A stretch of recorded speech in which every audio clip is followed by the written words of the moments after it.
नमो नमो प्रणाम। प्रणाम गुरुजी। प्रणाम गुरुजी, प्रणाम नमो नमः। गुरुजी, नमो प्रणाम नमः। गुरु। प्रणाम प्रणाम गुरुजी। प्रणाम। नमो नमः गुरुजी। प्रणाम गुरुजी, नमो नमः। शुभ सपा में। प्रणाम पंडित जी। प्रणाम नमो नमो। प्रणाम गुरुजी, नमो नमः।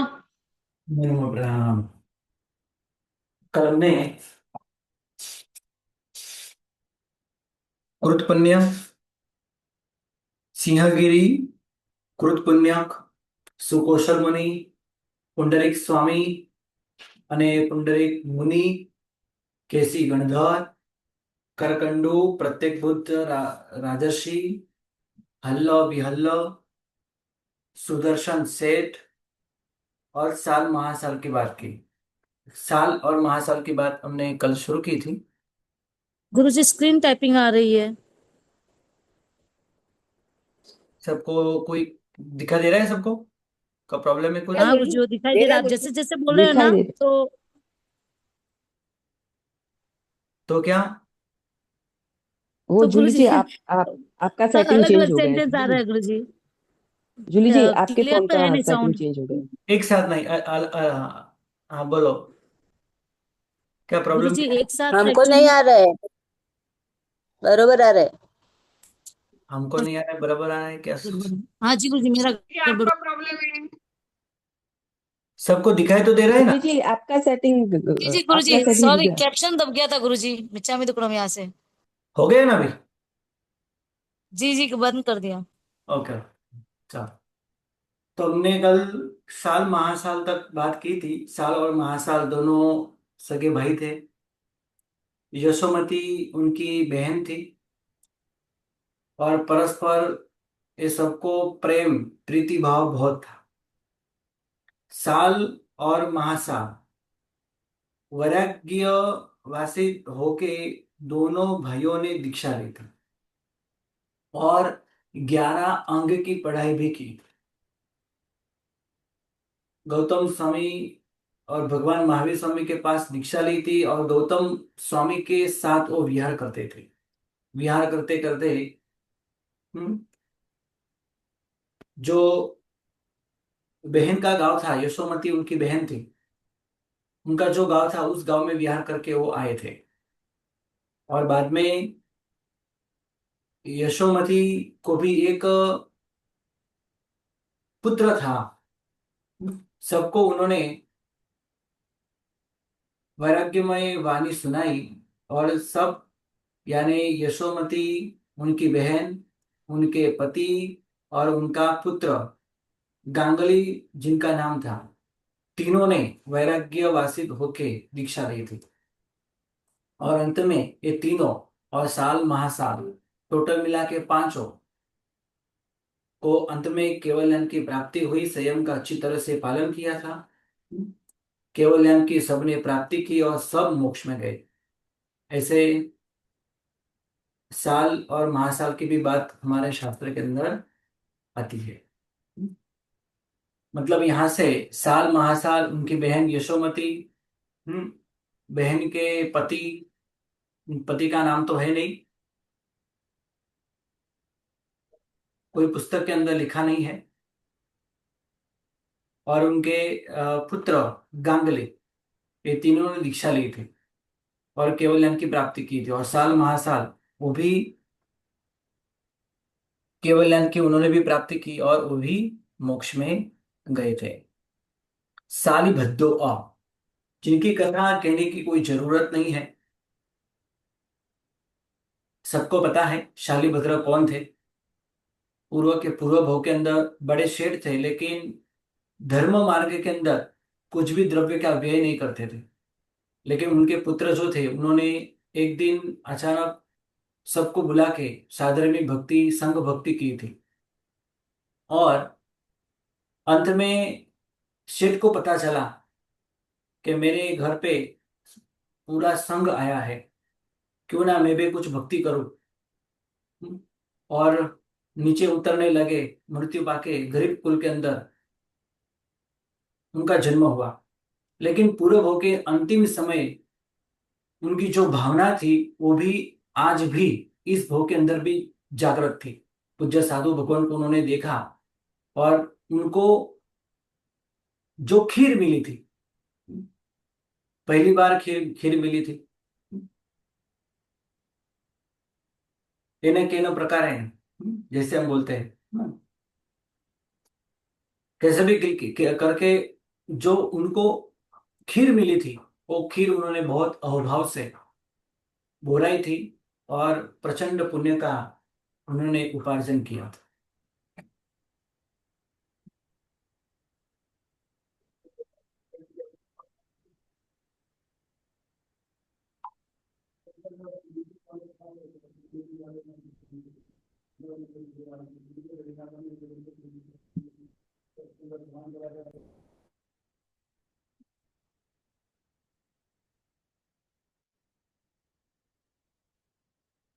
एक मिनट।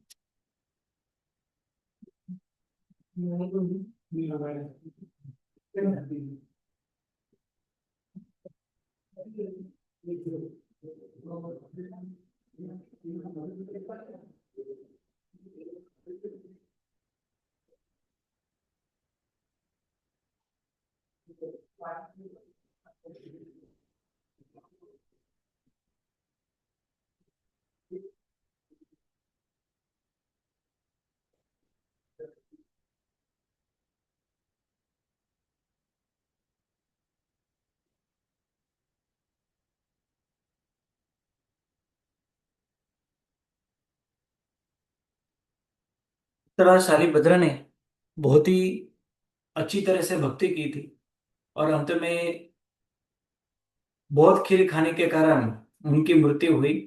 और शालिभद्र राजगुरु नगरी के अंदर गोभद्र सेठ के वहां, भद्रा सेठानी के वहां उनका जन्म हुआ।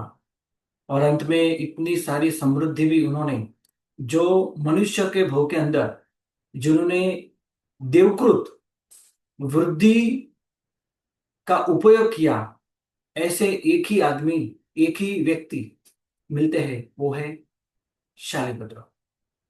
देवताओं की वृद्धि उन्होंने इस भोग के अंदर, क्योंकि गोभद्र सेठ मृत्यु पाके जब देवलोक में गए तो उनका उन्होंने पूरा हो देखा, और पुत्र मोह में आके हर रोज पुत्र के लिए 100 पेटियां, 100 स्वर्ण मुद्रा आदि सब कुछ भेजते थे। तो एक ही ऐसा व्यक्ति तो है शालिभद्र के, जिन्होंने मनुष्य के भोग के अंदर रह के देवताओं की वृत्ति उन्होंने भोगी थी, यानी उसका उपयोग किया था। अंत में उन्होंने भी दीक्षा ली थी और अच्छी तरह से संयम का पालन करके सर्वार्थ सिद्ध विमान के अंदर गए। इसमें एक मत ऐसा भी है, मोक्ष में गए, लेकिन वो मोक्ष में नहीं गए। कुछ लोग ऐसे भी कहते हैं कि वो मोक्ष में नहीं गए, अंतिम समय उनकी माता आके उनको कहती है कि एक बार मेरे सामने आप देखो। और उस समय शालिभद्र का जो ध्यान था वो चंचलित हुआ कुछ समय के लिए, और उसी समय उनका काल धर्म हुआ और सर्वत्र सिद्ध विमान के अंदर गए। कुछ लोग और कुछ कवि भगवान ऐसे भी कहते हैं कि क्या हुआ है, उनको केवल ज्ञान की प्राप्ति हुई और सर्व कर्म का क्षय करके मोक्ष में गए, मतांतर है। राइट। इसके बाद बात आती है भद्रबाहु स्वामी की, जिन्होंने कल्प सूत्र आदि महान ग्रंथों की रचना की, वह सब गरम स्तोत्र आदि की रचना की, आवश्यक निरुक्ति आदि ग्रंथों की रचना की। ऐसे 14 पूर्वीधर और भगवान महावीर स्वामी के 5वीं पाठ परंपरा पर आए हुए महान शासन प्रभाव और अंतिम संपूर्ण श्रुत केवली भगवान, है ना, वही थे भद्रबाहु स्वामी। आर्य यशोभद्र महाराज साहब के वो शिष्य थे। दो मुख्य शिष्य थे, उसमें से वो एक थे भद्रबाहु स्वामी और संभूति मुनि, ये दो थे। भद्रबाहु स्वामी उसमें एक थे। दशास्त्रोत, स्कंद, बृहत कल्प विभाग आदि आगमों की उन्होंने बहुत सुंदर रचना भी की है। ऐसे भद्रबाहु स्वामी का चरित्र हम पर्युषण के दिनों में सुनते हैं, समझते हैं कि किन्होंने एक कल्प सूत्र की रचना की। ऐसे महान भद्रबाहु स्वामी को हम यहाँ पे याद करते हैं, भद्रबाहु। भद्दो दसन्न भद्दो, भद्दो यानी भद्रबाहु। इसके बाद आता है दशार्ण भद्र राजा। दशार्णपुर नगर के अंदर दशार्ण भद्र नाम का एक राजा, जिन्होंने एक पुरुष को नियुक्त किया था, उनको बहुत आजीविका दी और कहा जब भी भगवान आए तो मुझे आपको समाचार देना है। और हर रोज भगवान कहाँ पे है वो समाचार देते थे। और सालों बीत गए और एक बार फिर से प्रभु दशार्णपुर नगर के अंदर आए और उन्होंने उस समय भगवान का सामैया उन्होंने निकाला था। वो इतना अद्भुत था कि इंद्र महाराज भी आश्चर्यचकित हुए थे। लेकिन कुछ अभिमान था। ये अभिमान को दूर करने के लिए उसके सामने उसके जैसा, उससे भी थोड़ा कुछ अद्भुत ऐसा सामैया भगवान का उन्होंने, इंद्र महाराजा ने निकाला था। लेकिन अंत में पता चला दशार्ण भद्र राजा को कि इंद्र सिवाय कोई कर नहीं सकेगा। ऐसा तो कोई महान राजा मेरे सामने तो कोई है नहीं, ये नक्की इंद्र महाराजा की वृद्धि होगी। और अंत में भगवान महावीर स्वामी के पास उन्होंने दीक्षा ली। भगवान महावीर स्वामी के अनन्य भक्त थे। अंत में उनके पास ही उन्होंने दीक्षा भी ली और इंद्र महाराजा को उन्होंने हरा दिया समैया के विषय में। और इंद्र महाराज भी उनके चरणों में गिर के कहने लगे, बस मेरी शक्ति यहां तक ही है, अभी मैं हार गया, आप जीत गए। क्योंकि मैं तो संयम तो क्या, नौका सिक्का पचकाम भी नहीं कर सकता। आपने तो संयम ग्रहण किया है, बहुत अच्छी बात है। दशानमंद्र राजा ने बहुत ही अच्छी तरह से संयम का स्वीकार किया और दीक्षा का पालन भी किया और देवलोक में गए।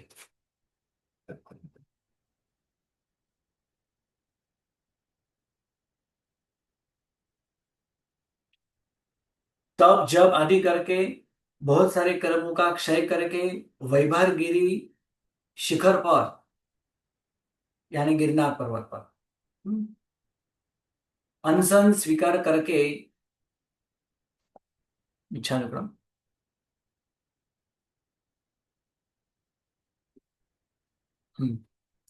अंत अंत में उन्होंने अच्छी आराधना की, सर्व कर्म का क्षय किया और मोक्ष में गए। वैभार गिरी से मोक्ष में नहीं गए लेकिन मोक्ष में गए हैं। ओके ગુરુજી વૈભારગીરી એટલે તો રાજગીરી ને ગુરુજી રાજગુરુ કહેવાય છે પણ હવે શું છે આપણને બહુ ખ્યાલ નથી એમાં। જી ગુરુજી જો પણ એક तीर्थ છે વૈભારગીરી પર બહુ બોલાય છે। ચલો આપણે અત્યારે તો આપણે આગળ વધીએ। प्रसन्नचंद्र राजर्षि,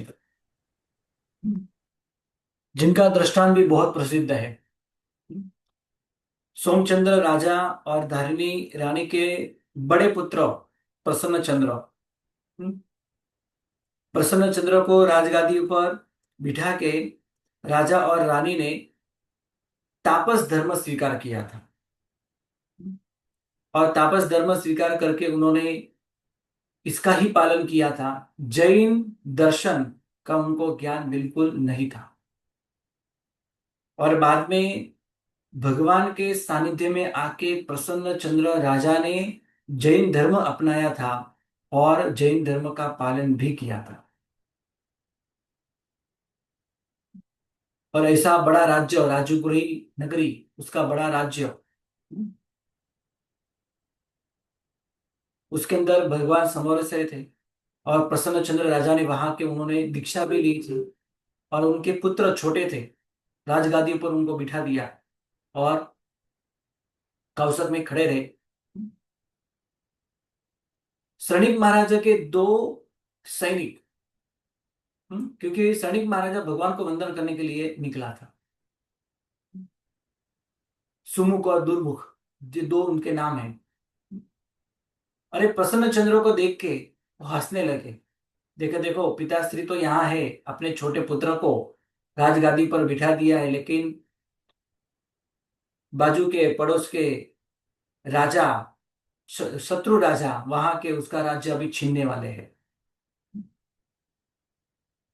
और उस समय पुत्र मोह में आके कौशक के अंदर खड़े खड़े उन्होंने मन से युद्ध शुरू किया। और वो युद्ध मन से जो शुरू किया था,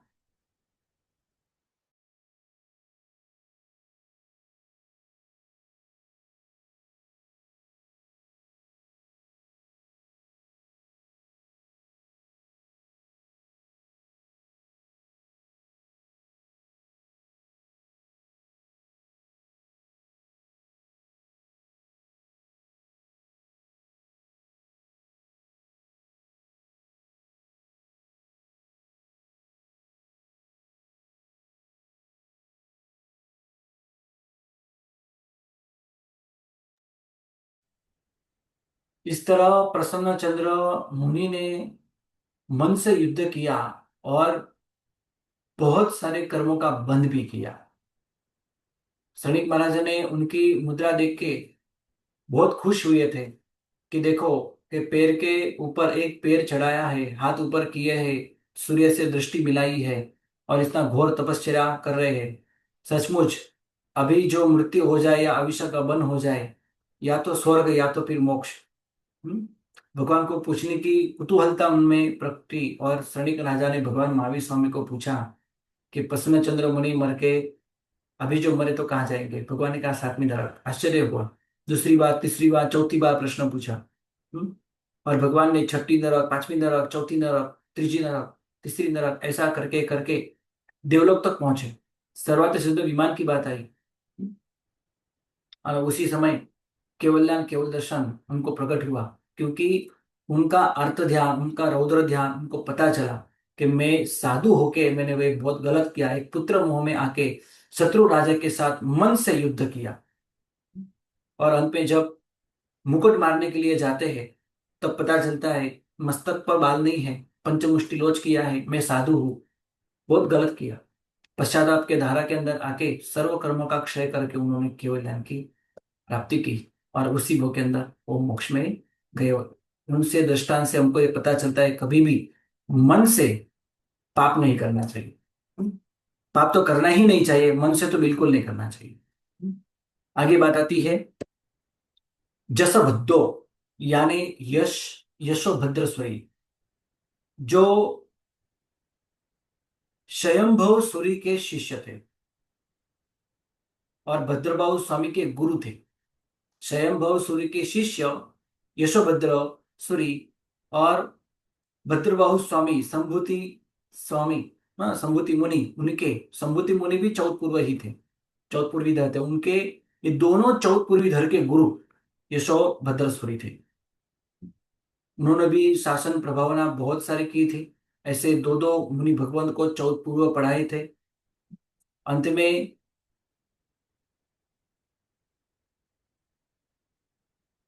शत्रुंजय गिरिराज की यात्रा करते हुए उनका काल धर्म हुआ और वो स्वर्गलोक में गए। वैसे परम पवित्र भूमि हमको मिली है। इनके बाद आती इसके बाद बात आती है जम्बू स्वामी। उनका भी चरित्र बहुत बढ़िया है। एक रात अनेक बात गुजराती पुस्तक है, जिसके अंदर उनका बहुत सुंदर चरित्र बताया है। जम्बू स्वामी का चरित्र कल्पसूत्र के अंदर भी आता है। महान शासन प्रभावक बने, अंतिम केवली थे, और उनका पूर्व का पूर्व भव भी समझने लायक है, सुनने लायक है। जन्म से ही बहुत वैरागी थे, लेकिन माता पिता के कारण अंत में चुप हो रह के उन्होंने 8 सृष्टि कन्या से विवाह किया था। ऋषभदत्त और धारिणी के पुत्र थे। जम्बू नाम भी क्यों हुआ, इसकी भी कथा आती है। अत्यंत वैराग्यमय जिनका जीवन था और सर्वश्रेष्ठ कला उनके पास थी, वैराग्य कला थी। अंत में शादी होने के बाद अपने सभी कन्याओं को, 8 कन्याओं को, अपने माता पिता को, और उस समय चोरी करने के लिए आया हुआ प्रभु चोर को, उनके 500 हाँ जी। साथी सबको वैराग्यमय वाणी सुना के एक ऐतिहासिक दीक्षा उस समय हुई 528 जनों की।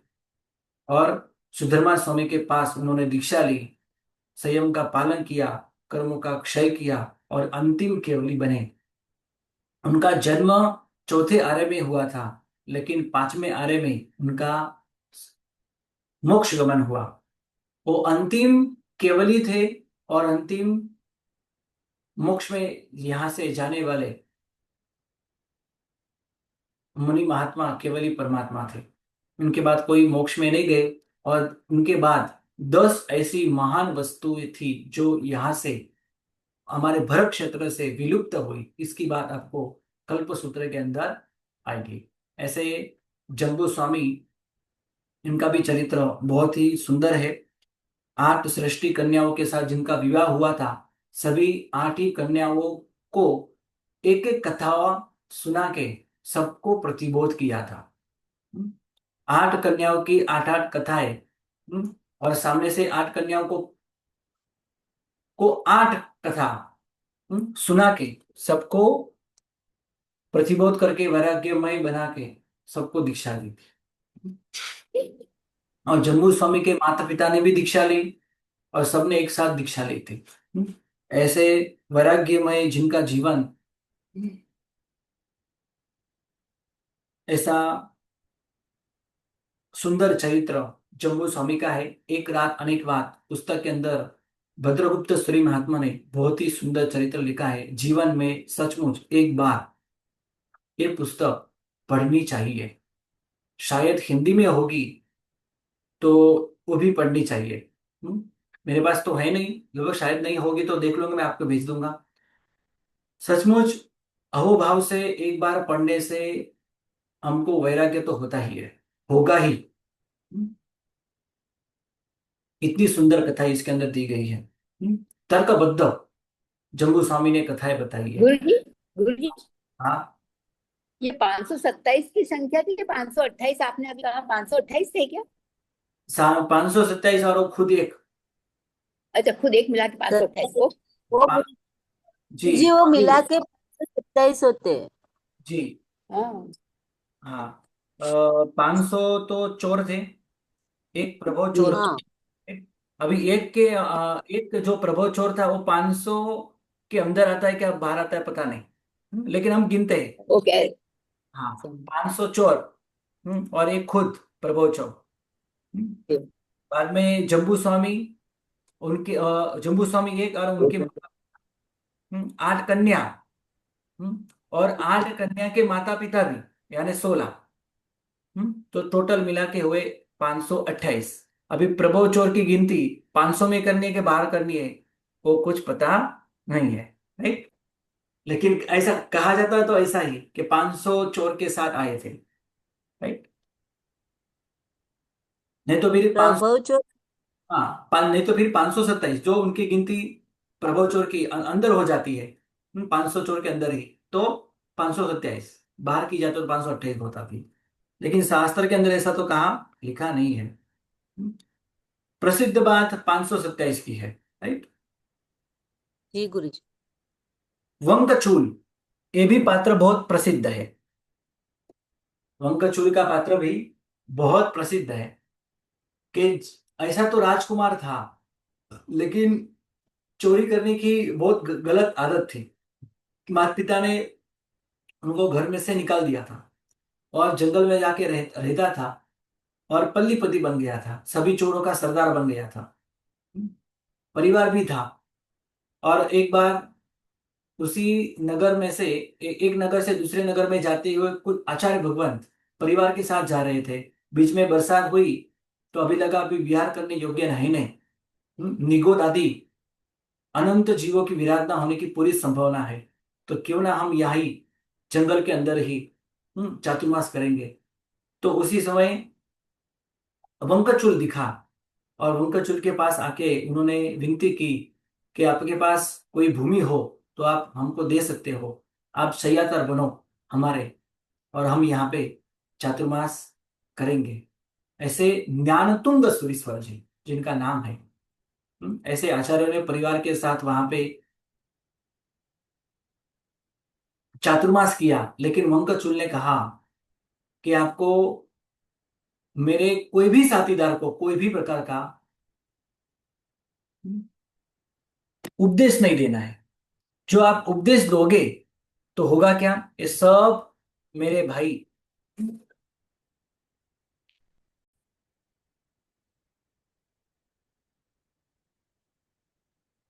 चोरी करना छोड़ देंगे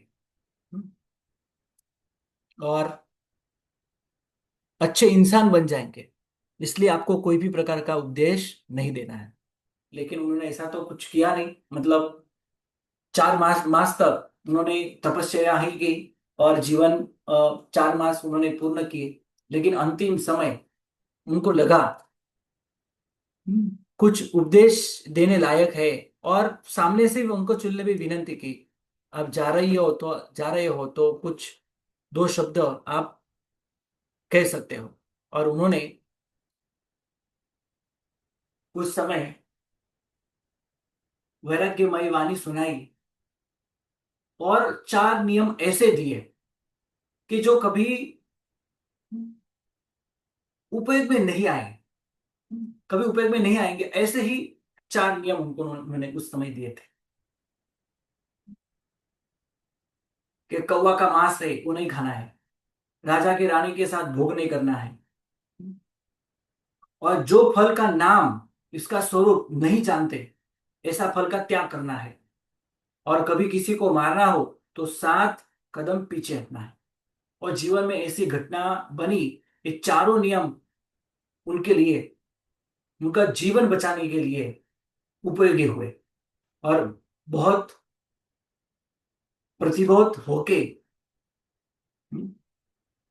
और अनेक प्रकार के कष्ट आदि सहन करके नियम का पालन करके वंकचूल स्वर्ग में गया।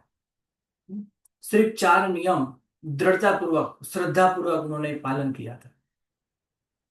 4 नियम के प्रभाव से स्वर्गवास हुआ। अभी महावीर आदि कोई क्षेत्र में से अवश्य मोक्ष में जाएंगे।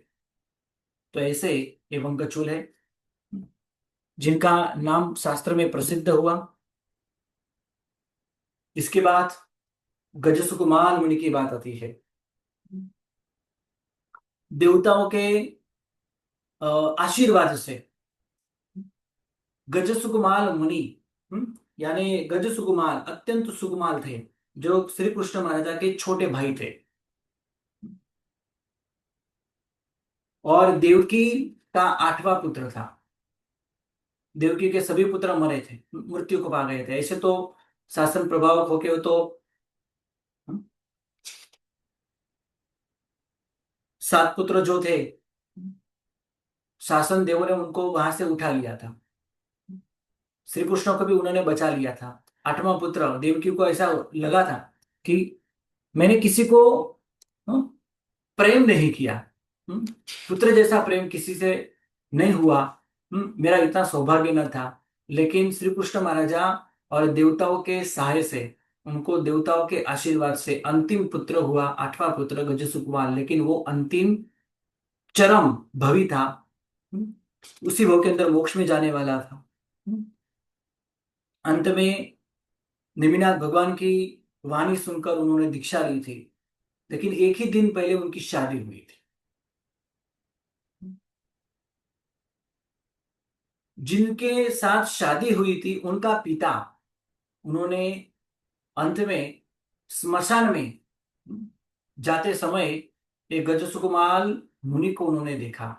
अरे कल ही शादी हुई और आज यहाँ पे, बहुत गुस्सा आया। और सोमिल नाम का ब्राह्मण, जिन्होंने उनके मस्तक पर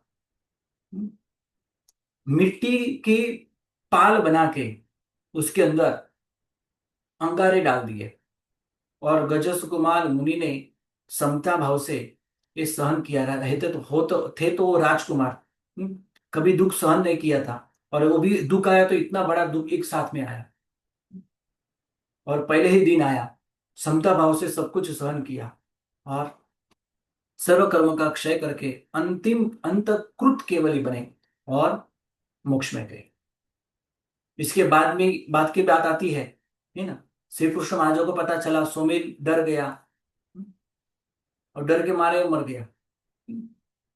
बहुत सारी आगे पीछे की भी बात आती है, लेकिन समय के अभाव से हम अभी यहाँ नहीं कहते। किसी को ये पता भी होगी, किसी ने पूरा चरित्र भी सुना होगा। जी बोलो, प्रश्न है किसी को? गुरुजी गुरुजी जम्बूस्वामी गजसु कुमार 8वें पुत्र ने कि कृष्ण महाराज 8वें पुत्र थे देवकी के?